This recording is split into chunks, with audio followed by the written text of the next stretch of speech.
Un saludo cordial a nuestro invitado especial, Jalil Mohamed Abdelaziz, corresponsal de la televisión saharaui en Madrid, España, y a Gabriela Endara, coordinadora académica de la Universidad de la Tierra Ecuador y conductora de este primer webinario.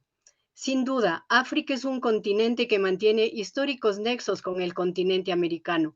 Encuentros y desencuentros caracterizan la relación entre nuestros países desde hace siglos atrás. Los intereses de las élites económicas y políticas han fabricado circunstancias y hechos para que nuestros pueblos vivan de espaldas unos de otros, para que desconozcamos las luchas anticoloniales en América Latina y reneguemos los sueños comunes de libertad y dignidad que nos hermanan. Por ello, las instituciones y organizaciones involucradas en esta iniciativa académica, pensada y diseñada para llamar la atención del mayor número posible de organizaciones y movimientos sociales, decidieron crear una cátedra libre sobre África, que también nos permita tender puentes con los procesos de liberación nacional en Medio Oriente y Asia. Esta cátedra, que será inaugurada oficialmente el próximo mes, abordará a través de 10 módulos con la orientación de un igual número de destacados activistas académicos y académicas los antecedentes históricos y jurídicos de los derechos humanos y los derechos de los pueblos, los procesos de liberación nacional en África, la lucha del pueblo saharaui y la causa del pueblo palestino y la revolución islámica, entre otros temas relevantes en medio de una desafiante coyuntura en la que somos testigos de una reconfiguración geopolítica de los intereses globales. En este contexto, el Consejo de Cátedra, constituido por varios activistas y académicos ecuatorianos y ecuatorianas, con el aval de instituciones y organizaciones ya mencionadas, decidió abrir el diálogo y los debates con una serie de webinarios. El primero de ellos, el que hoy estamos empezando bajo el título África, un continente de esperanza. Estamos seguros que el conocimiento y la experiencia de Jalil Mohamed Abdelaziz, quien ha tenido la oportunidad de realizar innumerables coberturas, no solo en su nación, el Sáhara Occidental, cuyos 2/3 se encuentran bajo la ocupación de la monarquía feudal marroquí, en abierto desafío a la legalidad internacional, sino en varios países que integran la Unión Africana. Nos permitirá introducirnos en este continente hermano para conocer su realidad, la de pueblos hermanos caracterizados por su invaluable interculturalidad y plurinacionalidad.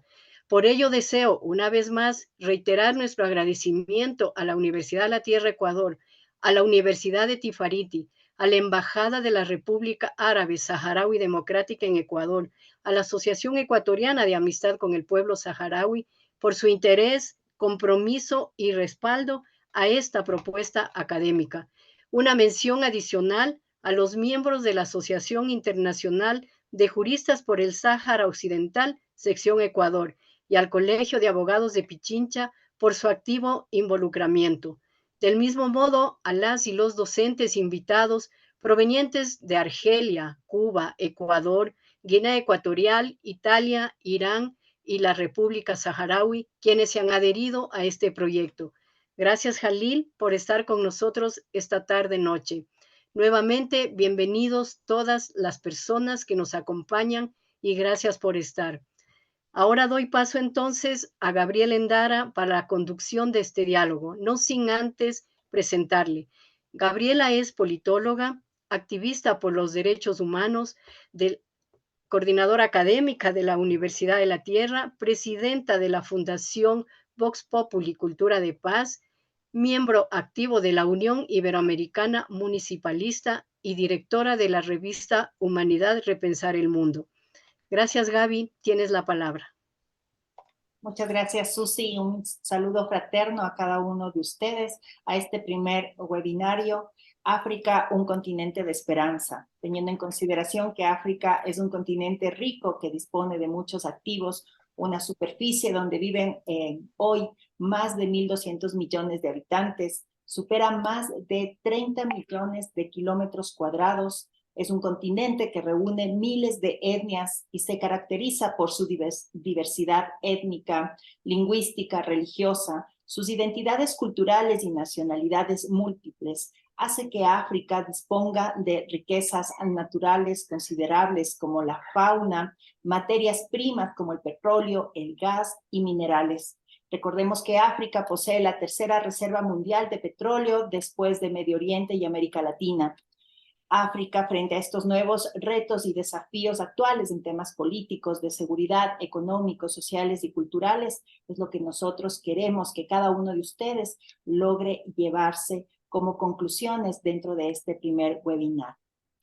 Quiero dar paso a nuestro querido invitado y agradecemos a Yair Mohamed Abdelazid. Él es comunicador y defensor de los derechos del pueblo saharaui, nacido en los campamentos de refugiados saharaui en 1985. Estos campamentos albergan a cientos de miles de saharauis que han buscado refugio tras la ocupación militar marroquí del Sáhara Occidental y la retirada de España del territorio en 1975. Dentro de su formación inició su educación superior en La Habana, donde cursó sus estudios sobre periodismo audiovisual, comunicación. Su formación se benefició de los proyectos de cooperación entre Cuba y la República Árabe Saharaui Democrática. Su contribución al periodismo saharaui, una vez graduado, Jalil se unió a un equipo de periodistas para impulsar un canal de televisión saharaui en español. Esta iniciativa buscaba fortalecer el español como idioma oficial de la República Saharaui, además de servir como herramienta para estrechar los lazos entre América Latina y el Sáhara Occidental. Dentro de sus colaboraciones, la comunicación lo llevó a colaborar con medios de comunicación españoles y latinoamericanos. A través de su trabajo, informó sobre la realidad del pueblo saharaui y cubrió importantes eventos africanos. Un logro destacado fue su colaboración con la televisión ecuatoriana para cubrir sesiones del Parlamento africano. En la actualidad, Jalil Mohamed Abdelazid ejerce como el responsable de la Oficina de Comunicación Saharaui en Madrid. Su papel es vital como corresponsal de la RAS TV y la agencia de noticias Sahara Press Service. Su labor continúa brindando una voz a la causa saharaui y contribuyendo a la conciencia sobre la situación en el Sáhara Occidental. Bienvenido a este primer webinar, Yair. Buenas tardes a todos los presentes. Gracias, Gabriela, por esta presentación. Y, por supuesto, gracias también a Susana Peñafiel por esa introducción tan brillante en la que se resalta de forma clara y necesaria la interrelación entre América Latina y África. Y, por supuesto, agradecer también a las instituciones, tanto académicas como diplomáticas, que están detrás de este evento. Y felicitar también a la Universidad de la Tierra y a la Universidad de Tifariti por el reciente acuerdo de hermanamiento entre ambas casas para fomentar esos lazos que nos unen y seguir tendiendo puentes que puedan acercar África y América Latina. Evidentemente es muy complejo hablar de África en 20 minutos o a lo mejor una sola sesión, porque estaríamos hablando probablemente del inicio de la propia humanidad. Estamos hablando ahora mismo de uno de los continentes más dinámicos, tanto a nivel político como demográfico y económico, y por eso se le dice que es el continente de la esperanza, pero también es el continente del futuro.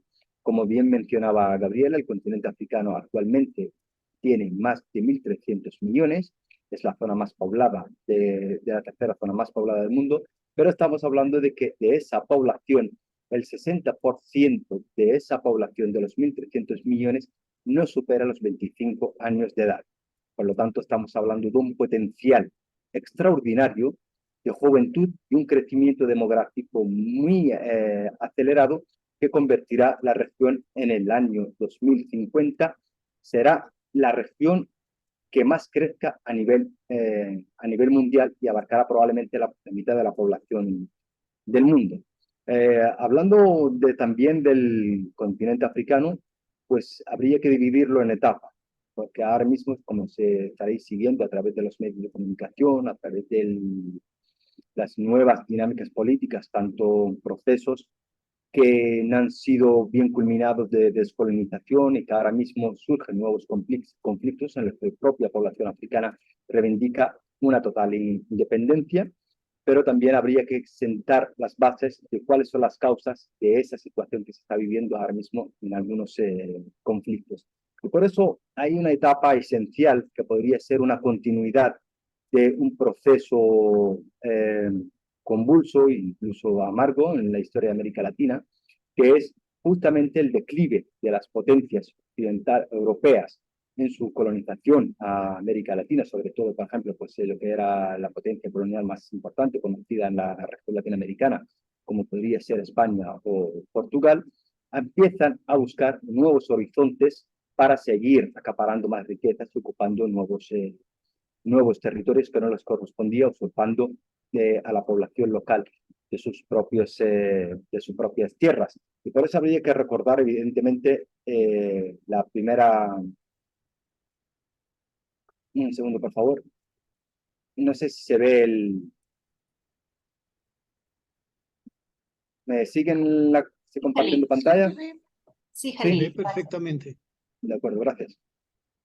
Pues habría que empezar entonces, pues para resumir un poco y aprovechar el tiempo, pues desde la fase de la colonización, que aunque ya se había iniciado un contacto y un expolio anterior, y un clásico ejemplo es la política de esclavitud que se llevaron a cabo por parte de las potencias europeas, eh, vendiendo a seres humanos africanos, comerciando con ellos en América Latina, pero ya la conferencia de Berlín es la que traza un nuevo plan donde las potencias coloniales se sentarían dividiéndose el territorio.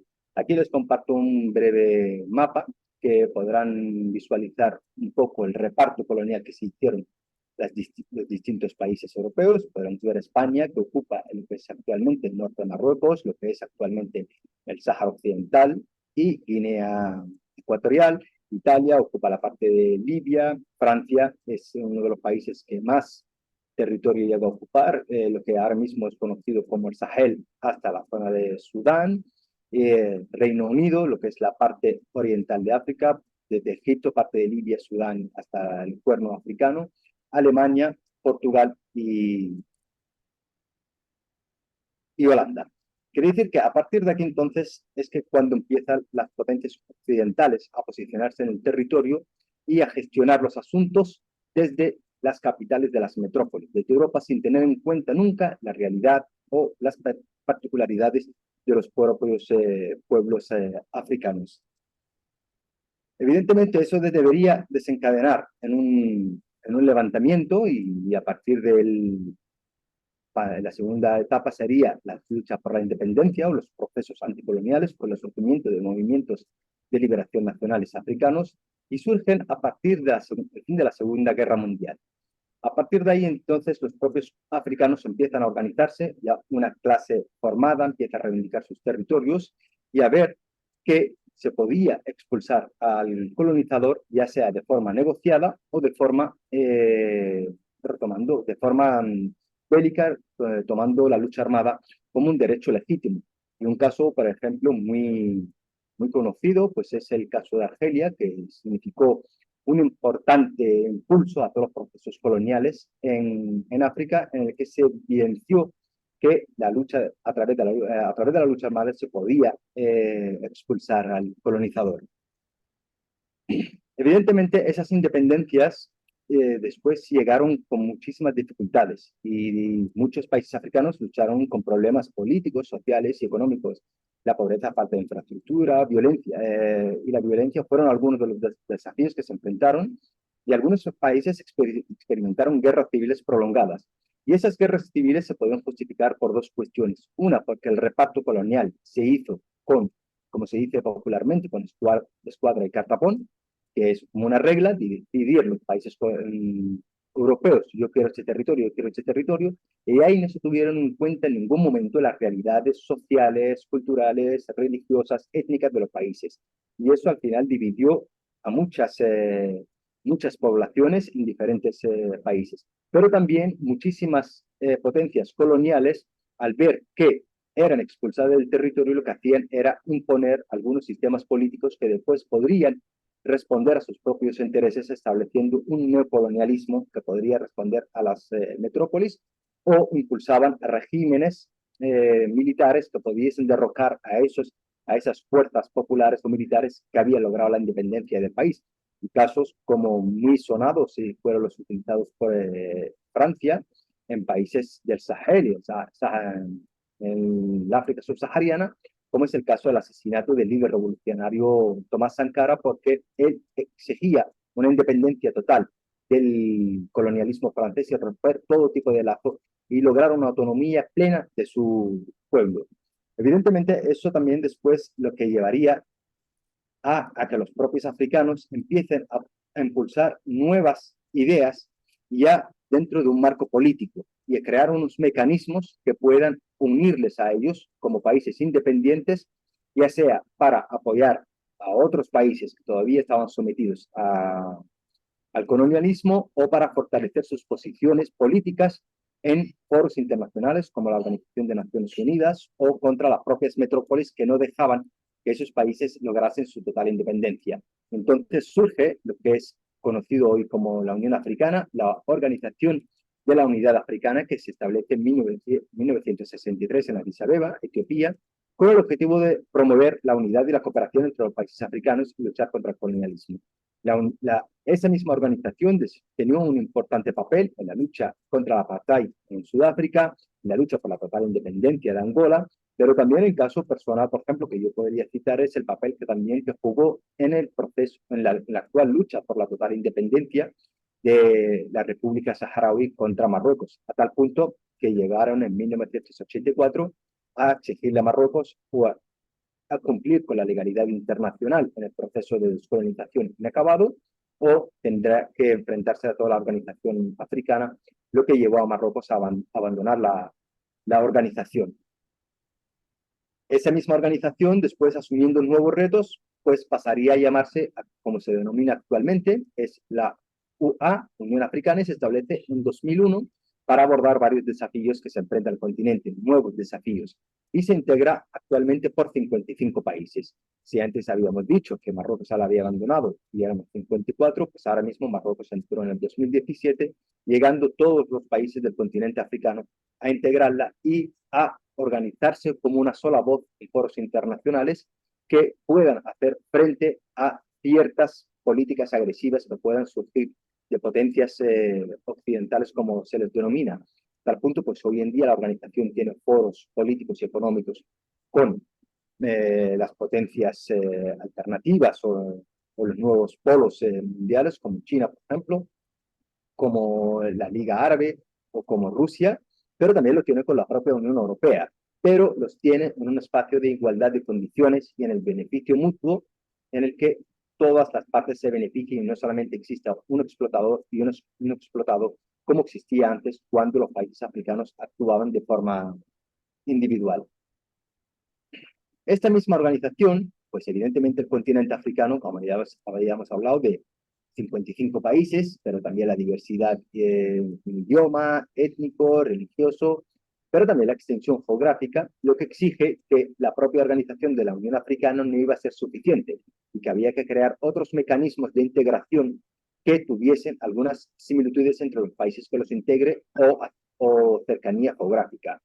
Podríamos citar en el caso, por ejemplo, pues casos bastante exitosos, como es el SADC, que lo tienen los países denominados anglófonos, de alguna forma, o incluso con algunos países de habla portuguesa, pero acoge los países del sur africano. Estamos hablando, por ejemplo, de la CEDEAO, ECOWAS, que es un nombre que ahora mismo está sonando mucho después del golpe de Estado que se ha producido en Níger, pero también podríamos hablar con otros proyectos que no han sido tan exitosos y que solamente han quedado en un proyecto, en un sueño, como es el caso del Magreb, que lo integran, pues evidentemente, Mauritania, Marruecos, Argelia, Libia y Túnez. Y este caso es uno de los grandes rompecabezas que existen. ¿Y por qué dice la gente, por qué no se integra el Magreb? El caso del Magreb es porque el caso del Sáhara Occidental es el último proceso de descolonización inacabado que ahora mismo existe en África, y es el único territorio que ha sido ocupado militarmente después de la salida de la potencia colonial europea, ha sido colonizado por otro país africano, ocupado militarmente por otro país africano, y en este caso es Marruecos, y eso ha impedido que esa unión regional pueda desembarcar en buen puerto, porque los países de la región le siguen exigiendo a Marruecos como condición aplicar la legalidad internacional y las resoluciones de Naciones Unidas, pero incluso la Carta Constitutiva de la propia Organización de la Unión Africana, para que se pueda llevar a cabo una integración. Caso que Marruecos no ha hecho, y entonces a eso lo que ha provocado una cierta división en la región africana. Ahora, sería interesante hablar, por ejemplo, pues entonces los procesos que están sufriendo en África, y el caso, por ejemplo, que se podría seguir es el caso de Níger, anteriormente fue Burkina Faso, también fue Mali, y esos tres países tienen un factor muy similar de las causas del por qué estos levantamientos están surgiendo. Y simplemente porque comparten un colonizador, que es Francia, que ha querido retirarse de forma física o del territorio, dando una pseudo independencia a los propios países africanos, pero siempre los ha tenido atados, a tal punto que, por ejemplo, pues pertenecen a ese conglomerado que se llama el franc CFA, que su moneda se imprime dentro de París, y todos sus recursos naturales están en beneficio de la potencia de la ex colonia, mientras que sus poblaciones siguen sometidos a la máxima pobreza y siguen perteneciendo a la parte más baja del escalón en indicadores de desarrollo humano y económico. Y eso evidentemente ha obligado que en un momento determinado surja otra nueva ola denominada procesos de liberación, para completar ya los procesos que se iniciaron al final, en la década de los 60 y los 70, y que reivindican que se renegocie, que se reestructure la situación y las relaciones entre Francia o cualquier país del mundo, pero que se respete la soberanía e independencia de los propios países africanos, y que los pueblos africanos puedan decidir de forma clara y definitiva sobre su futuro y sus alianzas en un mundo que estamos viviendo, que está sufriendo unas transformaciones muy aceleradas. En este caso también pues, es el caso, por ejemplo, pues, del Sáhara Occidental. Y aquí sí que me gustaría referirme, porque son las causas que han sufrido en América Latina unos procesos que han sido de descolonización bastante traumáticos, bastante errados en sus formas, pero incluso la propia metrópolis hoy en día no quieren asumir sus responsabilidades en esos procesos. Y en América Latina se sabe perfectamente todo lo que pasó con la época colonial española. Hasta hoy en día pues se sigue negándose a reconocer todas las atrocidades que llevó a cabo. En el caso del Sáhara Occidental, en 1975, al igual que los procesos de liberación que se habían desarrollado en todo el continente africano, el pueblo saharaui y la colonia exigiendo su independencia, con una respuesta brutal a un movimiento inicial que surge en los 70, llegando a desaparecer al líder de las protestas, Ibrahim Basiri, pero después se fundó el Frente Polisario, y España no quiso negociar con el Frente Polisario como legítimo representante del pueblo saharaui, y lo que hace es que se retira de forma vergonzosa, cediendo el territorio a un país vecino, obviando el derecho de autodeterminación que se le había reconocido al pueblo saharaui. Y eso llevó a que se desarrolle una guerra desde 1975 hasta la actualidad, y en la que, por ejemplo, pues ante la legalidad internacional y desde el punto de vista jurídico, España sigue teniendo un territorio colonial en África, hasta que el pueblo saharaui ejerce su derecho a autodeterminación en la independencia. Mientras tanto, pues Marruecos sigue ocupando el territorio, explotando los recursos naturales, y el pueblo saharaui sigue sufriendo sigue sufriendo en carne propia esa mala gestión o esa atrocidad del colonialismo tanto europeo, pero lamentablemente nosotros también hemos sufrido un colonialismo africano. Ahora se está hablando mucho también de las alternativas que puedan surgir. Hemos hablado de los bloques en los que se ha conformado el continente africano, pero también el continente africano ahora mismo forma parte de otros bloques, y el más importante es el bloque de potencias emergentes, como es el caso del BRICS, que bueno, lo conforman Brasil, India, China, Rusia y Sudáfrica. Quiere decir, y en esa misma cumbre que se organizará este mes de agosto en Sudáfrica, en Johannesburgo, pues se han presentado varias candidaturas del propio continente africano que de aprobarse dará mucha más fuerza, tanto a nivel político, pero también a nivel económico y a nivel de aspiraciones a nuevos proyectos que puedan beneficiar al continente con las inversiones en infraestructura, el acceso al Banco del BRICS, el acceso de inversiones internacionales como pueden ser chinas o rusias, hoy en día se están desarrollando de una forma muy exitosa en África, robándole incluso espacio a lo que es la inversión europea o la inversión estadounidense en el continente. En conclusión, creo que va a ser la historia africana es compleja y diversa, eso hay que reconocerlo.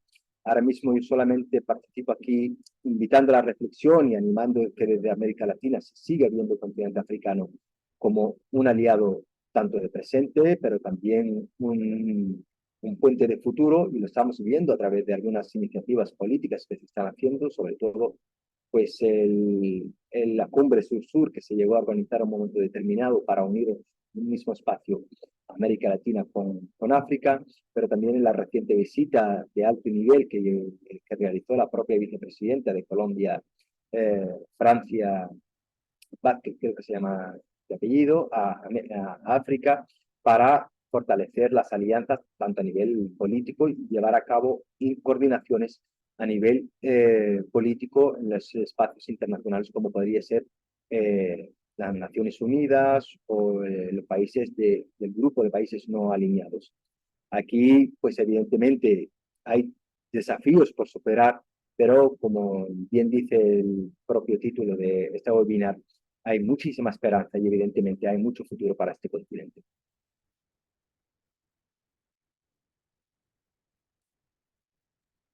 Excelente exposición, Jalil. Muy importante cada uno de los argumentos que tú nos acabas de presentar.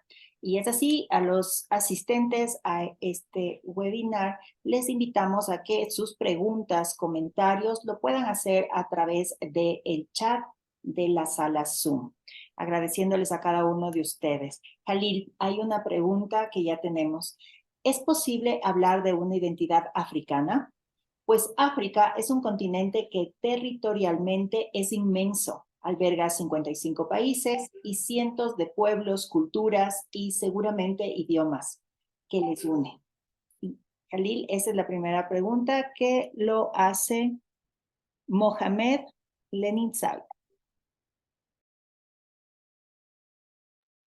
Lo correcto es hablar de identidades africanas. Yo creo que lo primero que hemos dejado claro, y incluso Jesús y su presentación, que África es muy diverso. Por lo tanto, hay que hablar de identidades. Tengamos en cuenta, pues, número tan amplio de etnias que existen, procesos muy diferentes que se han desarrollado en todo el continente, poblaciones con religiones muy diferentes, y probablemente estaríamos hablando del continente más diverso que existe. Por lo tanto, una sola identidad sería un error. Igual que, por ejemplo, dejar claro que África no es un país. Creo que muchísima gente pues se le olvida cuántos países tiene África. Decirle que tiene 55 países y eso nos da a entender también su gran capacidad para un futuro en el escenario internacional en el momento que se una como una sola voz. Gracias, Jalil. Tenemos otra pregunta. ¿Qué debemos hacer para que en algún momento pueda haber una cumbre de jefes de Estado entre América Latina y África? Hubo un intento y resultó exitoso que se organizó, si no recuerdo mal, en Caracas en el 2013, 2014. Fue la Cumbre Sur-Sur. Eso fue un evento muy importante y la participación de jefes de Estado. Es verdad que después pues no se ha desarrollado una segunda versión, pero no al mismo nivel, pero esa idea sigue estando sobre la mesa. ¿Qué debemos hacer? Necesitamos voluntad política. No olvidemos que pues evidentemente América Latina también ha sufrido un proceso de transformación política donde la ultraderecha llegó en un momento determinado a ganar un espacio y en el que África no era ninguna prioridad, sobre todo con el proceso, con el denominado fenómeno Bolsonaro en Brasil y eso. Pero creo que ahora mismo se están dando todas las condiciones para que esa cumbre se retome y porque estoy viendo perfectamente que no solamente, como habíamos mencionado antes, no solamente a través del BRICS, donde está, por ejemplo, Brasil y Sudáfrica como dos enlaces, pero es que también hay un interés por parte de otras capitales. El propio gobierno colombiano ha tenido unas iniciativas muy importantes de fortalecer su presencia a nivel diplomático en las capitales más importantes. Ha habido Cuba siempre ha estado presente en África, Venezuela también ha estado presente en África, Ecuador ha tenido algunas iniciativas anteriormente hacia el continente. Por lo tanto, lo único que hace falta es una visión, una voluntad política, una visión de futuro y asumir de forma clara que, como decía Susana, que nuestro futuro y nuestro pasado son compartidos. Por lo tanto, ha habido una élite que ha querido que vivamos de espalda y ese momento ya debería llegar a su fin. Jalil, las consecuencias nocivas de la repartición no se limitan a la patria de los grupos étnicos divididos. Las áreas tribales adyacentes a la patria étnica de los grupos divididos también experimentan guerras civiles que tienden a durar más y ser devastadoras. ¿Tú consideras que existe detrás de eso un plan estratégico de reparto del África y hacia dónde quieren ir? Bueno, habíamos mencionado antes la primera etapa y habíamos mencionado que el África se repartió con una regla. Y que hoy en día vemos el mapa africano, lo vemos perfectamente como personas ajenas a la realidad del continente, sentadas en despachos en Berlín, cogieron un mapa y cogieron un, una regla y empezaron a dividir ese trozo para ti, ese trozo para ti, teniendo en cuenta más la presencia de recursos naturales que las realidades sociales y poblacionales que habitaban esos territorios. Evidentemente eso desembocó después en guerras civiles que se han prolongado durante mucho tiempo, que han desgastado a África, pero también provocó ciertas ocupaciones y ciertas aspiraciones expansionistas por parte de algunos países sobre otros. Hay aquí, ¿y cómo se solucionó esto? Ante ese dilema de cómo podríamos estructurar nosotros ahora mismo las fronteras africanas, uno de los grandes logros que llegó a poner sobre la mesa la propia organización de la OUA, antes de llamarse Unión Africana, era muy sencillo. Dice, mira, vamos a asumir esta nueva frontera, como la nueva realidad del continente, y vamos a poner dentro de nuestra acta constitutiva que se deben heredar las fronteras, se deben respetar las fronteras heredadas del colonialismo. Y evidentemente eso para evitar algunas aspiraciones expansionistas y de alguna forma hacer un borrón y cuenta nueva y paso de página. Ahora mismo se están estableciendo ya esas fronteras. Evidentemente sigue existiendo la aspiración expansionista de Marruecos sobre el territorio del Sáhara Occidental, pero siguen existiendo algunos conflictos, pero ya no tanto de instaurar nuevos estados. El estado más joven que existe ahora mismo en África es Sudán, que era el único estado que se llegó a dividir sin tener en cuenta el reglamento de la OUA de respetar las fronteras heredadas del colonialismo, pero se tuvo en cuenta una cuestión de un conflicto muy prolongado, una diferenciación étnica muy profunda, incluso religiosa, entre Sudán del Norte y lo que es actualmente Sudán del Sur. Según estamos viendo, ahora mismo esos conflictos de alguna forma se están superando. Siguen existiendo algunos conflictos, como ahora mismo pues, sabrán algunos, conflicto de Tigray, en Etiopía, pero bueno, no son conflictos territoriales tan, tan, tan traumáticos o tan graves como existía en los años 80 y los años 90. Más allá, pues evidentemente, el más grave es el del Sáhara Occidental como proceso de descolonización. Gracias, Jalil. Igual, Muchas gracias a cada una de las personas que nos remitieron sus preguntas a través del chat. En este momento vamos a iniciar con la segunda parte del conversatorio, en el cual Yalil nos seguirá comentando respecto a este primer webinar varios aspectos fundamentales para comprender la importancia de la unidad del África. Yalil, adelante. ¿No? ¿Podría repetir, Indira, que no? Con gusto. Hemos dado cierre a la primera parte del conversatorio. Iniciamos con la segunda parte, Yalil, en la cual queremos seguir escuchando tu intervención respecto a tu propuesta en relación a este primer webinario. Bueno, yo creo que ahora mismo como propuesta, bueno, una descripción histórica que habíamos hecho el primer bloque para entender un poco, invitar a reflexionar y seguir un poco con lo que hacía la primera pregunta que se hizo después de este primer bloque. ¿Qué tenemos que hacer para, o cómo se podría lograr que se haga una cumbre de jefes de Estado? Hablando de que una cumbre entre los jefes de gobierno.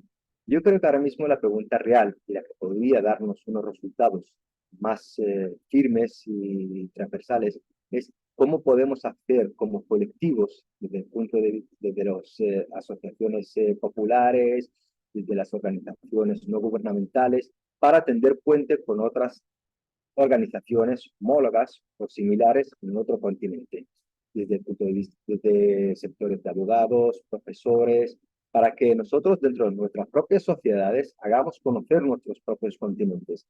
No olvidemos que los gobiernos cambian y si los gobiernos cambian, ciertas dinámicas también se pueden cambiar, ya sea para mal, que desaparecen ciertas iniciativas políticas, o sea para bien que se aceleran.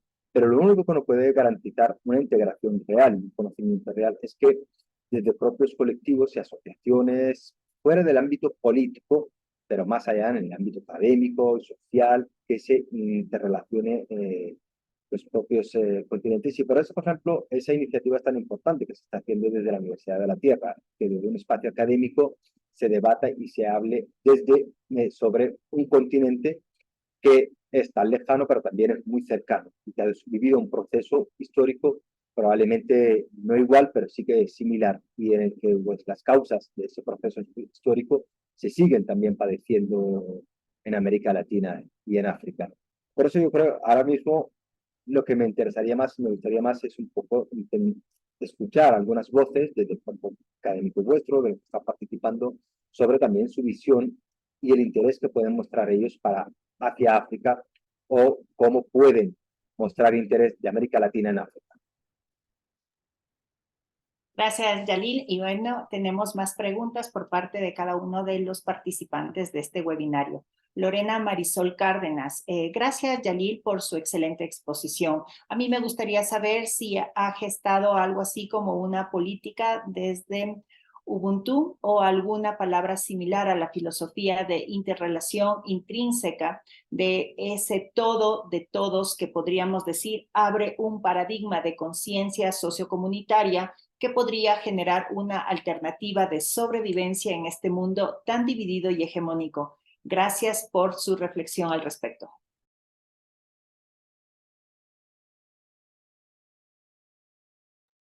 ¿Una pregunta o comparte una reflexión?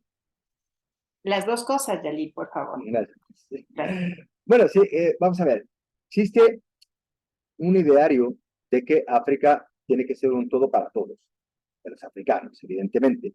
Y por eso se crean esos mecanismos políticos y por eso la interrelación entre los procesos y los movimientos de liberación africanos. Pero también se entiende perfectamente que ese todo para todos tiene que tener las particularidades de cada uno también, tanto a nivel político como a nivel social y cultural. Evidentemente, por ejemplo, voy a poner un ejemplo muy sencillo y podría plasmar esa idea. Es, por ejemplo, con la relación que hubo entre el ANC, el Congreso Nacional Africano, en su lucha contra el apartheid, y contra el FLN argelino, Movimiento de Liberación Argelino, en la década de los 60 a los 70. Evidentemente, ellos luchaban por una África libre e independiente. Claro, a tal punto, y estamos hablando de dos organizaciones, una está en el extremo sur de África y la otra en el extremo norte de África. Estamos hablando de una organización que es de habla inglesa y con dialectos africanos y otra de habla árabe que estuvo sometida, e incluso los colonizadores eran distintos, uno francés y el otro inglés. Su lucha, compartían su lucha, pero también tenían en cuenta las particularidades de cada proceso revolucionario. Y eso también nos pasó a nosotros los saharauis. Nuestra relación con el ANC africano, que es una relación que perdura hasta hoy, nuestra relación con el Frelimo de Mozambique y con otros procesos, incluso con el discurso que se enarbola de algunos países africanos muy aliados al pueblo saharaui, que dice, nosotros todavía padecemos del colonialismo mientras la República Árabe Saharaui Democrática no logre su total independencia. Es verdad que tenemos esa filosofía, pero también tenemos en cuenta las particularidades de cada colectivo y de cada país, que tengan también su propia soberanía en esa filosofía. La delegación saharaui Jalil te hace llegar un saludo fraternal, excelente exposición y te saludan afectuosamente a todas las personas participantes de este webinar. La pregunta es la siguiente. El proceso que se desarrolla últimamente en África, revueltas, golpes de Estado, malestar y rechazo a la mayor potencia colonial que representa Francia, ¿podría considerarse una nueva era anticolonial libertaria impulsada por las generaciones africanas y que podría reforzar las legítimas reivindicaciones del pueblo saharaui como última colonia en África? Sin duda alguna, yo creo que esto más que una pregunta es una reflexión y muy acertada y la comparto al 100%. Habíamos hablado que en algunas zonas de África la independencia no se llegó a completar. ¿Por qué? Porque el colonizador fue muy ágil y lo que hizo es salirse físicamente, pero mantener todos sus tentáculos de otra forma, imponiendo un neocolonialismo, incluso llegando a asesinar líderes revolucionarios que amenazaban sus intereses en la región. Lo que está surgiendo hoy en África probablemente es resultado de esos procesos de descolonización inacabados o traumáticos. Tengamos en cuenta que ahora mismo los países en los que se han sufrido algunos golpes de Estado son países que han estado hasta hace poco bajo dominio colonial francés, pero después no colonial francés. Como habíamos puesto un ejemplo antes, que su propia moneda se imprimía en París y sus recursos naturales se exportaban al 99% hacia los intereses franceses. En el caso de Níger, ahora mismo pues estamos hablando que el 16% de la energía nuclear o la iluminación francesa procede del uranio que se explota en Níger, mientras que si vemos a Níger en el ranking de países de desarrollo socioeconómico, pues estamos hablando de que es uno de los países más atrasados. Ahora, la cuestión es, y es un factor bastante importante a tener en cuenta, y eso es lo que ha sorprendido, por ejemplo, a Francia en el caso de estos países que están dando un ejemplo de una nueva revuelta para completar su independencia y soberanía, es el alto índice de apoyo popular que están teniendo esos tipos de golpes militares. En el caso de Níger, pues evidentemente uno de los elementos que le hizo fallar a la ecuación a Francia, que estaba impulsando una intervención militar para derrocar a los golpistas, pues ahora resulta que la población de Níger, casi en su totalidad, apoyaba ese golpe militar y lo veía y lo justificaba como un hecho necesario. ¿Ayudar a la cuestión del Sahara Occidental? Pues claro que sí, ayudar a la cuestión del Sahara Occidental, porque al final el Sahara Occidental no deja de ser parte de esa dinámica anticolonial, parte de esa dinámica de lucha por la liberación de los pueblos y también parte de la dinámica en la que se le resta influencia a los países europeos que hoy en día pues, son los dominantes en el Consejo de Seguridad. Sobre todo si tenemos en cuenta que, por ejemplo, en nuestro caso, la ocupación marroquí al territorio del Sahara Occidental, que la sostiene desde el punto de vista logístico, económico y militar, es Estados Unidos y Francia. Desde el punto de vista legal, digamos, de alguna forma, es España porque no asume su responsabilidad. Por lo tanto, si se debilita la presencia y la influencia de esos países en nuestro continente, evidentemente el camino del Sahara Occidental hacia su libertad pues se acortará. Gracias, Jalil. Quiero hacer llegar el mensaje también del señor embajador Hamidullah Ahmed Mohamed de la República Saharaui. Quiero en primer lugar felicitar a Jalil por su brillante exposición y, si lo permiten, recordar que Naciones Unidas tiene pendiente las 3D, a saber, descolonización, desarme y desarrollo. El pueblo saharaui exige y reclama el cumplimiento escrúpulos de esta premisa. Y quisiera resaltar también el valor académico de esta cátedra y el compromiso de la Universidad de la Tierra por la justicia y la legalidad internacional. Yalil, también quiero dar lectura, de la siguiente pregunta que lo hace la delegación saharaui. Hadi Yetu, delegada de saharaui en la Comunidad de Madrid. La responsabilidad de Francia en los actuales conflictos en África podrían motivar a un nuevo replanteamiento de la ONU como instrumento desfasado para la estabilidad y la paz del mundo? Te pregunta Jalil. Sin ninguna duda, yo creo que, por ejemplo, pues si estamos hablando de, bueno, desfasado, sí, desfasado. ¿Por qué? Porque en 1900, la década de los 40, del siglo pasado, se creó bajo unas condiciones muy diferentes a las actuales y hasta la actualidad sigue sin tener en cuenta la realidad de hoy. Y un ejemplo muy sencillo: no se puede entender que un continente tan importante como es el continente africano no tenga hoy en día ningún asiento dentro del Consejo de Seguridad. Creo que eso invita un poco a pensar de lo mal construido que está la Organización de Naciones Unidas, siendo, por ejemplo, una de las reivindicaciones históricas de la Organización de la Unidad Africana decir que nosotros tenemos que tener un consejo, un asiento dentro del Consejo de Seguridad, porque al final, donde más asuntos se tratan dentro de Naciones Unidas, la mayoría son también africanos. Por lo tanto, lo que no podemos esperar soluciones para africanos, la que no participen los africanos. Y evidentemente, las Naciones Unidas, bajo el formato que la conocemos hoy, bajo la estructura que la conocemos hoy, está desfasada y no está a la altura de hacer frente a los que se enfrenta la humanidad. Se podría ver pues, con otros conflictos, a lo mejor, o otros escenarios como si la guerra en Ucrania o como es la situación en Latinoamérica, donde pues el destino dentro del Consejo de Seguridad lo puede orientar un país que no tiene nada que ver con la realidad que se vive. Gracias, Yalil. Pablo de la Vega te pregunta, ¿podrías identificar elementos desestabilizadores en el Magreb que impiden su real integración? Sí.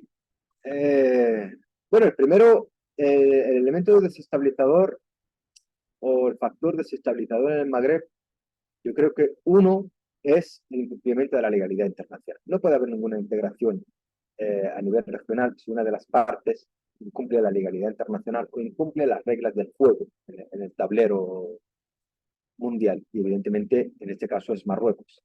El segundo son las agresiones o el afán de intentar debilitar a las partes. No podemos hablar de integración si no hablamos en filosofía de fortalecernos, de integrarnos, complementarnos, mientras que hay algunos países que piensan en el concepto de integración para fortalecerme yo a costa de los demás. Y eso, por ejemplo, ha pasado con Marruecos con bastantes hechos históricos muy relevantes que hoy han desembocado con el cierre de frontera entre las dos, con su vecino más inmediato al este, tiene un conflicto con su vecino más inmediato al sur. Y evidentemente también tiene sus conflictos con su vecino al norte, que en este caso es España, pero bueno, ya eso es otra realidad. Tengamos en cuenta que, por ejemplo, Marruecos invadió el territorio de Argelia en la Guerra de las Arenas en 1962, después estuvo en guerra, después invadió el territorio del Sáhara Occidental, después siguió reivindicando el territorio de Mauritania, pero también hay otros elementos desestabilizadores que a través de algunos actores en la región entran. Y en este caso, pues la integración del Magreb es, en este caso, pues la alianza que se acaba de realizar entre Israel y Marruecos con el objetivo de debilitar a Argelia. o la propia intervención de la OTAN liderada por Francia en Libia, que hoy en día pues estamos viendo en qué ha quedado Libia después de esa nefasta intervención, supuestamente bajo el paraguas de la democracia, y al final, bueno, ha sido bajo el paraguas del saqueo de los recursos naturales y el derrocamiento del régimen de Gaddafi. Y el otro elemento que ya es piedra angular que va a impedir el desarrollo de esa región mientras perdure ese conflicto es el proceso de descolonización y la ocupación a la República Árabe Saharaui Democrática. Sin la independencia de ese Estado, pues evidentemente va a ser muy difícil hablar de una integración real en el Magreb y el norte de África. Déjenme darles un dato que es muy llamativo. En todas las organizaciones de integración a nivel africano, con menor o mayores resultados, el caso del Magreb solamente se explota un 0,2 de todo el potencial que tiene. Quiere decir que los más afectados al final son la población de esos países. Si tenemos en cuenta la extensión geográfica, los recursos naturales, la población tan joven, su situación geográfica, porque limita directamente con el Mediterráneo y con Europa y con el África subsahariana, pero también tiene acceso a Asia y tiene acceso al Atlántico hacia América Latina y América del Norte, por conflictos que se han generado a través de Marruecos y evidentemente esas potencialidades no se han podido explotar y es una lástima. Sobre todo ahora mismo con la crisis energética que se ha vivido en Europa, y es que en el Magreb están los recursos naturales de energía fósil, como es el gas y el petróleo, pero también tiene una franja desértica que podría generar energía renovable a través del hidrógeno verde, incluso la energía solar, que podría abastecer a todo el continente europeo. Pero por las divisiones que se han surgido, pues esos números hoy en día serían, o esos sueños de grandes proyectos son imposibles. Gracias, Yalil. También César Ortiz envía felicitaciones a Yalil Mohamed por su clara exposición, bastante claro, y un saludo a todos los participantes. Tenemos una pregunta también de Jorge Castelo. ¿Cuál es la posición del pueblo español y cuál la del gobierno sobre la autodeterminación saharaui? Nosotros los saharauis siempre hemos dividido bien los roles y las posiciones de cada uno. El gobierno de pasta vergonzosa, a tal punto que nosotros siempre hemos descrito como la postura de los gobiernos de España es vergonzosa, tanto con el pueblo saharaui como la propia historia de España. Y la postura del pueblo español ha sido bastante digna, porque bueno, al final nosotros hoy en día gozamos de las mejores plataformas de solidaridad y mejor organizadas están en España, y el señor Pablo de la Vega la conoce bien. Es un movimiento y una sociedad muy comprometida con la causa saharaui y es la que ejerce presión sobre los gobiernos. En el caso de los gobiernos, pues evidentemente, tanto los partidos mayoritarios, una vez que llegan al poder, mientras que están en la oposición, siguen poco con las reivindicaciones de la mayoría social, pero cuando llegan al poder, pues evidentemente lo primero que hacen es reiterar su traición con el pueblo saharaui sin asumir nunca su responsabilidad que se le exige, que es que ponga fin a su presencia colonial a través de la celebración del referéndum de autodeterminación de independencia. Pero bueno, sabemos que responden a intereses espurios, ya sea económico como político, pero también nosotros hemos llegado a la conclusión de que la fuerza del pueblo saharaui no está dentro del palacio de la Moncloa en España, sino que radica dentro de los propios saharauis como colectivo para seguir luchando por sus derechos. Gracias, Yalil. Una pregunta de parte de Mohamed Lamin Sawi. ¿Qué debemos hacer para fortalecer las relaciones aún más entre África y América Latina? ¿Y por qué los países de África fueron los últimos en recibir la vacuna COVID-19? ¿Qué podemos hacer? Yo creo que el fortalecimiento de las relaciones, esa pregunta habíamos hablado de ella al principio, es fortalecer los espacios de interacción a través de colectivos sociales, organizaciones populares, no solamente centrarnos en lo que es lo político, que es necesario y es muy importante, pero también en otros espacios que puedan hacernos conocernos mucho más y entender nuestra historia compartida y hacernos ver que estamos obligados a compartir el futuro que nos espera. En caso de la COVID, de las vacunas, pues yo creo que también eso al final responde a intereses políticos. Eh, Entendamos que los primeros que recibieron las vacunas fueron los europeos y los países supuestamente desarrollados económicamente, pero pobres moralmente. Porque al final lo que entendieron, mira, me salvo yo y que cada uno se la apañe como quiera. Los africanos evidentemente no tenían capacidad para competir en ese mercado en el que la Unión Europea compraba vacunas para tener reserva para 3 años, mientras que la gente moría en otros países menos desarrollados, porque ellos entendían que, bueno, como ellos tenían cómo pagarla, pues a lo mejor tendrían más derecho. Después, cuando les sobró, es que empezaron a donar algunas. Es verdad que surgieron algunas alternativas, como pues la vacuna de producción china, que empezó a responder al llamamiento africano, otras desde Rusia, otras incluso pues se crearon centros de producción en África. Pero bueno, yo creo que la crisis de la COVID reflejó perfectamente esa visión egoísta que suele tener ese denominado mundo desarrollado. Ni más ni menos, creo. Gracias, Yalil. Estamos ya dando cierre a las rondas de preguntas que han realizado cada uno de los participantes de este webinar y vamos a cerrar con Edgar Álamos. Saludos a todos y todas. Yalil, llama mucho la atención que Francia es el cuarto país del mundo con mayores reservas de oro. En total dispone de 2.436.5 toneladas de metal precioso, que equivalen al 59.6% del total de las reservas estratégicas. Datos publicados por el Consejo Mundial del Oro en el año 2022. A pesar de lo cual, no cuenta con una sola mina de este metal.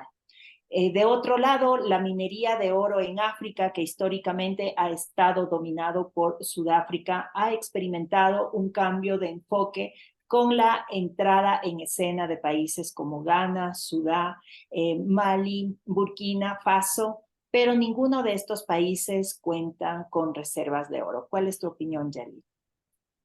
Bueno, Francia también tiene es uno de los países con más centrales nucleares y tampoco tiene uranio.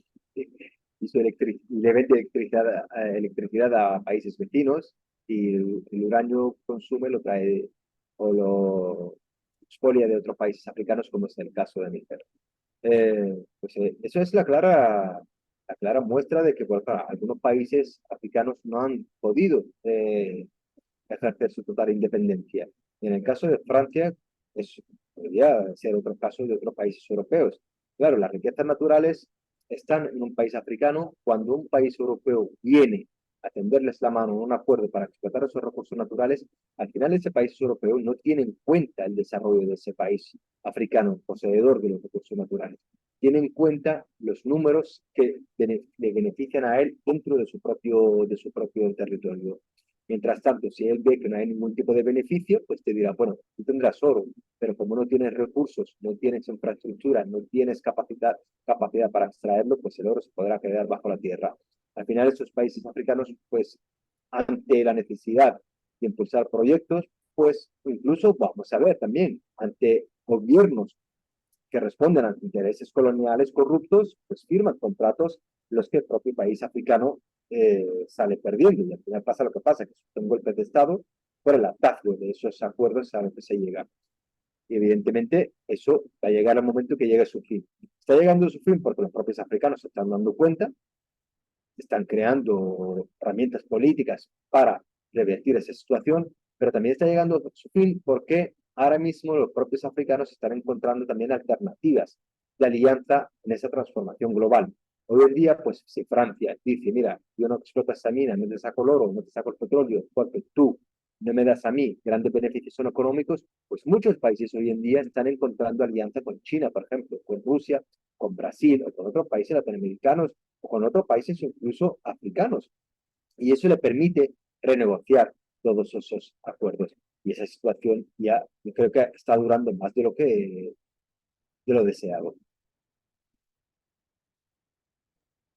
Gracias, Yali. Te comento que nos han pedido también que les demos un espacio para una pregunta adicional. Bueno, Víctor Salazar envía un mensaje también y dice, Francia, Estados Unidos, Inglaterra y varios países europeos son saqueadores de América Latina y África. Se llevan todos los recursos naturales y dejan contaminación y pobreza. Viva Níger y África libre. Edmundo Sánchez envía saludos a tan importante disertación. Su pregunta, en el marco de la actual coyuntura anticolonial, la liberación de pueblo y territorio saharaui, considera que se verá fortalecida y favorecida y cómo ayudará el triunfo de la operación militar especial en Ucrania. Yalil.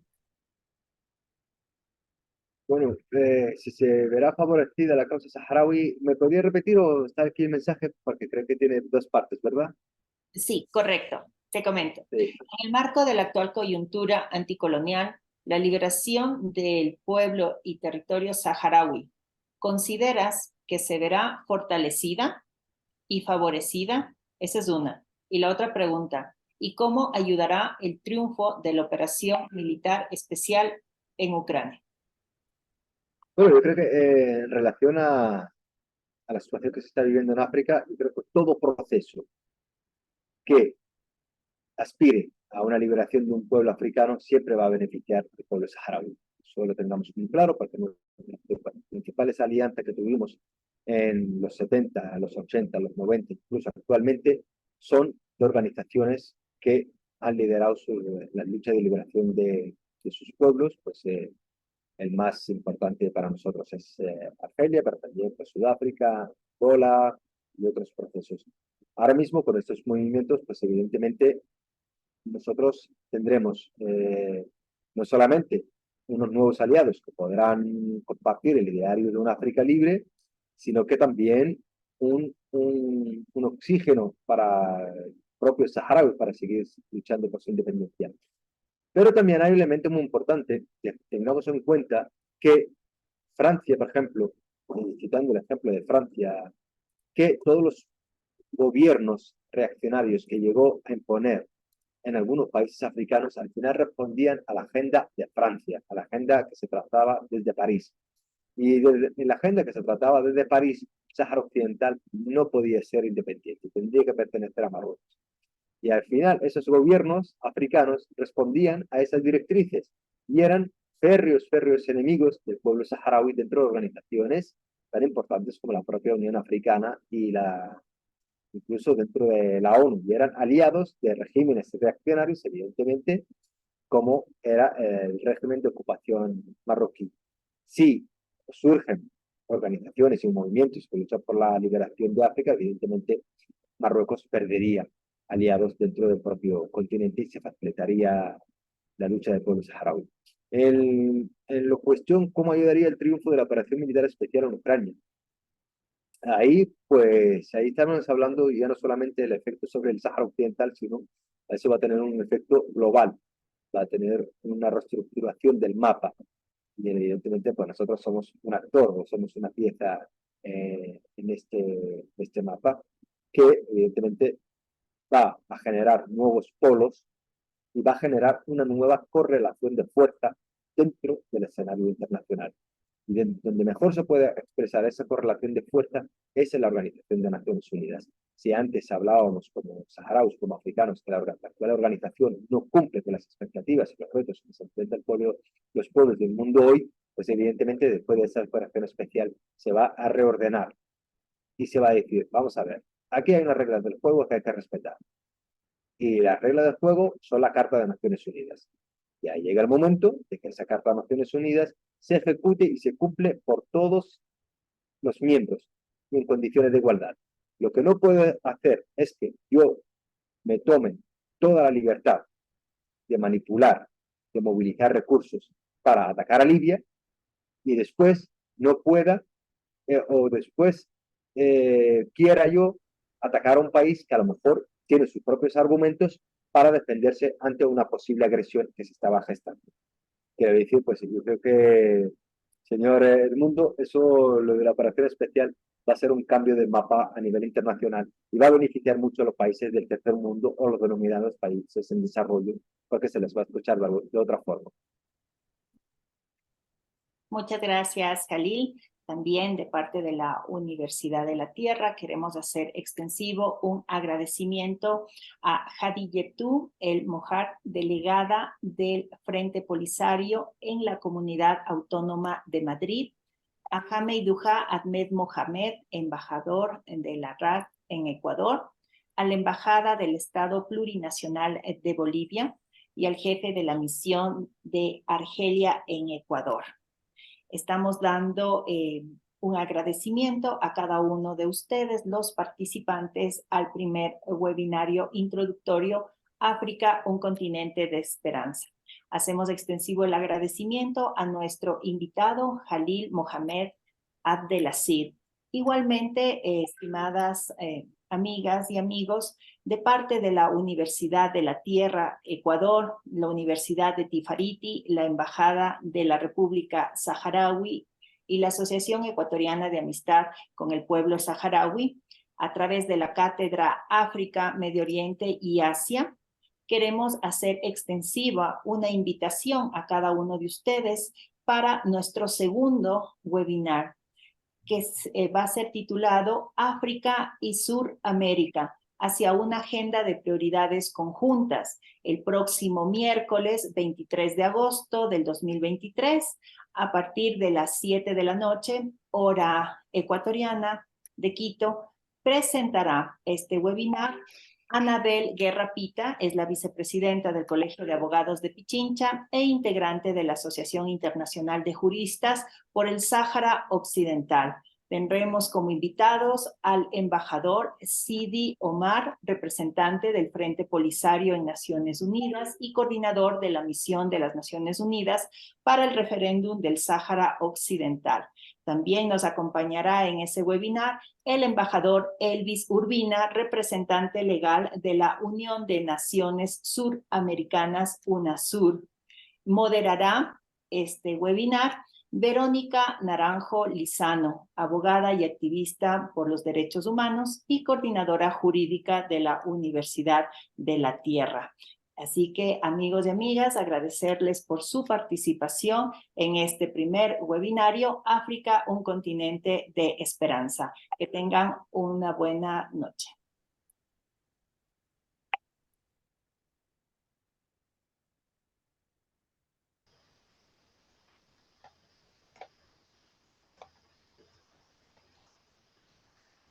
Buenas noches.